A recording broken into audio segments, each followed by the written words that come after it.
ETF index mutual funds నేర్చుకుని stock మార్కెట్లో రాణించాలనుకుంటున్నారా? వెంటనే ఈ నెంబర్కి కాల్ చేయండి.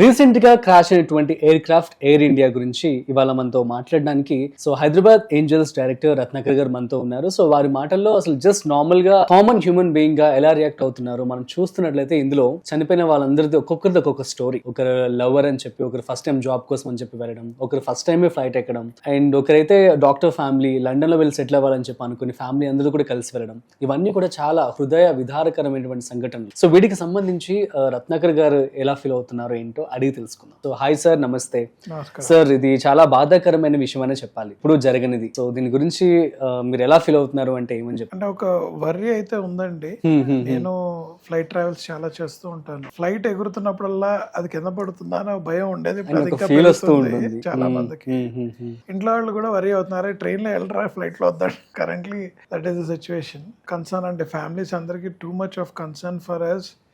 ఎందుకంటే అందరూ చాలా ఆశలతో, అంటే outside country, UK is a good country to go. చాలా మంది అందులో మన ఎక్స్ సీఎం గారు కూడా వెళ్తున్నారు వాళ్ళ ఫ్యామిలీ దగ్గరికి. ఫ్లైట్ ఎగిరిన 30 seconds లో కింద పడిపోవటం అంటే మీరు విన్నారా సార్ మీ జర్నీలో ఇప్పటి వరకు ఎప్పుడైనా అసలు అలా మరి 30 seconds లో? కానీ మనం మేజర్ గా వినింది మాకు even today biggest surprise is అదే Malaysian Airlines which went in the air, and అది ఎక్కడికి వెళ్ళిందో కూడా తెలియదు. Finally they identified after 10 years ఏదో 8 years తర్వాత అది సముద్రంలో పడింది అన్నారు. గుర్తుందో లేదో పాత flight.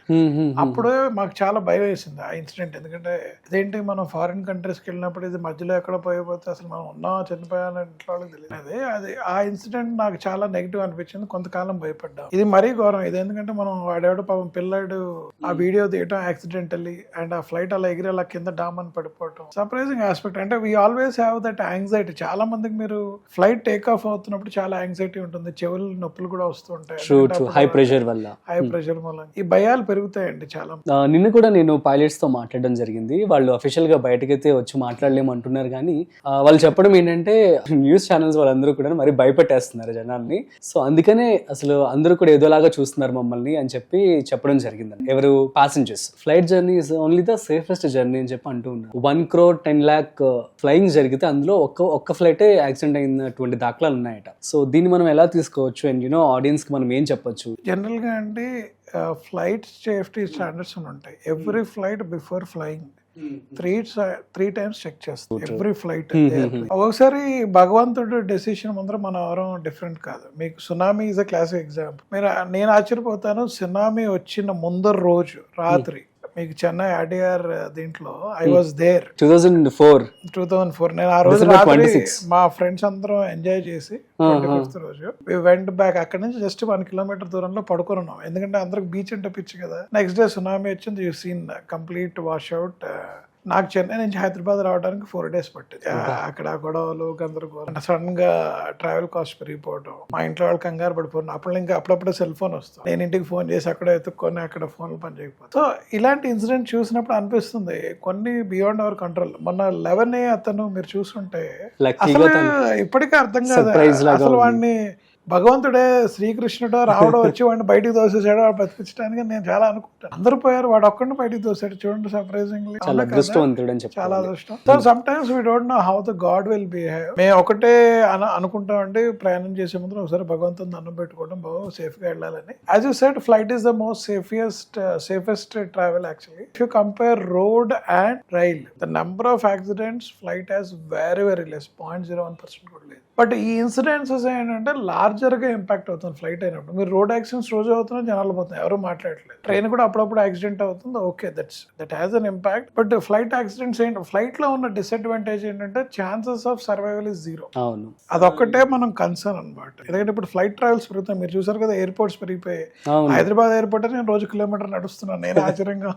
So number of people traveling has gone up. I think government, this incident will allow government to do more and more safety measures for this thing. And Tata Group ki personal ga negative kabatti konna tarvata I think they will do much more stronger idan anukuntunnan, more safety travel will happen. I request viewers not to afraid. Sometimes man chanipovalani rasunte bhagwantudu మనం ఏది control చేయాలి, road అవ్వచ్చు, ఇంట్లో కూర్చుని అవ్వచ్చు, బయట కూర్చుని అవ్వచ్చు. That doesn't mean we need to be afraid. But incident ఏదైతే జరిగిందో ఇది చాలా బాధాకరమైన విషయం, విచ్ ఇస్ బియాండ్ కంట్రోల్. అది కూడా ఫ్లైట్ టేక్ ఆఫ్ టప్పి మనం పడిపోవడం within 30 to 1 minute. There is no scope of doing something also కదా. That is a very different scenario. It's చాలా బాధాకరం. అండ్ ఇంకొకటి చాలా మంది కూడాను దీని యొక్క ఇష్యూస్ గురించి మాట్లాడుతూ ఉన్నారు, ప్రాపర్ మెయింటెనెన్స్ గా లేదు అని చెప్పి. ఒక పర్సన్ ఎవరో తను ఢిల్లీ నుంచి అహ్మదాబాద్ ఫ్లై చేసి ఆగిపోయారని చెప్పి వీడియో కూడా పెట్టడం జరిగింది. సో దీన్ని మనం ఎలా చూడొచ్చు సార్? ఎవరైనా ప్యాసింజర్స్ ఇలాంటివి అబ్జర్వ్ చేసినప్పుడు ఫ్లైట్ అథారిటీస్ కి ఇన్ఫార్మ్ చేయడం ఒక మంచి పద్ధతి ఏమో, ఎందుకంటే that may be indicating something which is beyond our view. Even నేను మొన్న కూడా అంటున్నాను, మన కార్ డ్రైవ్ చేసినప్పుడు ఏసీ పని చేయకపోయినా ఇంకోటి పని చేయకపోయినా జనరల్ గా మెకానిక్ కి వెళ్తాం. కొంతమంది నిర్లక్ష్యం వహిస్తారు, ఓకే చల్ల నడుస్తుంది నడవని, అది మొరాయించి ఆగిపోతే అప్పుడు కుదరాని బాగు చేయొచ్చు. I think these are the instances people have to watch out. మేము కూడా అబ్జర్వ్ చేస్తాను, ఇండిగో వాటిల్లో ఒకసారి ఏసీ పని చేయదు, బట్ ఏసీ వేయలేదు అనుకుంటాం. But we never thought that is so serious to be observed. Maybe that is one of the incident. మన బ్లాక్ బాక్స్ అవుట్కమ్ వచ్చిన తర్వాత మనకి ఏంటి ఇన్సిడెంట్ అనేది తెలుస్తుంది. అండ్ ఇంకొకటి చాలా కూడా మనకి ఫేక్ న్యూస్ అయితే రావడం జరుగుతుంది, బ్లాక్ బాక్స్ డీకోడ్ చేస్తారు, రికవరీ చేస్తారని చెప్పి అన్నట్లు. కానీ దీనికి చాలా టైం పడుతుంది అంటే కదా సార్ యాక్చువల్లీ డీకోడ్ చేయడానికి. It means like around 1.5 months to 3 months కూడా పట్టే అవకాశం ఉందంట. అంటే 2 ఇన్సిడెంట్స్ ఉన్నాయండి. బ్లాక్ బాక్స్ అనేది ఏంటంటే అక్కడ జరిగిన వాయిస్ రికార్డింగ్ ని అటాచ్ చేసి, ఇట్ ఈస్ ఆడియో రికార్డ్. ఆ రికార్డర్ రిట్రీవ్ చేసి సెట్ చేసుకోవడం పెద్ద కష్టం కాదు. But government before issuing any news to public domain they have to ensure all kinds of activities which has happened around the flight at that time. ఒక conclusion కి వచ్చిన తర్వాత దాన్ని రిలీజ్ చేయాలి. ఈ ప్రాసెస్ కి 1.5 months పోతుంది. And you will get the data once you record the black box. If you listen what is the last conversation happen, it will really through. It is not throwing technical deficit, it is only speaking about what people have discussed at that point. Pilot ఏమైనా మాట్లాడుకున్నాడా, ఏదన్నా technical snack గురించి మాట్లాడితే మనం record చేయలేదా అనే విషయాన్ని వాళ్ళు ఐడెంటిఫై చేస్తారు. బట్ ఇది పబ్లిక్ డొమైన్ కి వస్తే కొన్ని నెగిటివ్స్ ఉన్నాయి కాబట్టి వాళ్ళు హోలిస్టిక్ గా చూసుకొని మెసేజింగ్ ఏమి ఇవ్వాలి అని డిసైడ్ చేయడానికి 1.5 months పడుతుందండి. Otherwise I don't personally believe that it will take such long. Super sir, thank you so much. So thank you so much for your opinion. So ఇది గైస్ మనం చూస్తున్నాం కదా, రాసి పెట్టుంటే ఎక్కడైనా ఏదైనా జరుగుతుందని చెప్పి సార్ కూడా చెప్పడం జరుగుతుంది. అది కూడా వాస్తవం అనుకోండి. సో బీ కేర్ఫుల్, జాగ్రత్తగా మీ యొక్క ప్రయాణం అయితే ఒకవేళ తప్పదు అనుకున్నప్పుడు, అంటే నేను నిన్న పైలట్ తో మాట్లాడినప్పుడు నాకు ఈ విషయం చెప్పారనమాట. సో మీరు బాగా భయపెట్టేస్తున్నారు, జనాల్లో ఇది భయం అనేది బాగా ఎక్కువ పెరిగిపోయింది అని చెప్పేది. సో మీరు కూడా డీసెంట్ గా స్టడీ చేసుకొని దాన్ని బట్టి మీరు ట్రావెల్ చేయాలనుకుంటే, ఎలా ట్రావెల్ చేయాలనుకుంటే అలా ట్రావెల్ చేయండి. సో జరిగేవి ఎప్పుడు కూడా జరుగుతూనే ఉంటాయి. మరీ ఎక్కువగా పానిక్ అయితే అవ్వమాక. That's it. సో మరొక ఇంట్రెస్టింగ్ కాంటెంట్ తో మళ్ళీ కలుద్దాం. అంతవరకు చూస్తూనే ఉండండి సుమన్ టీవీ.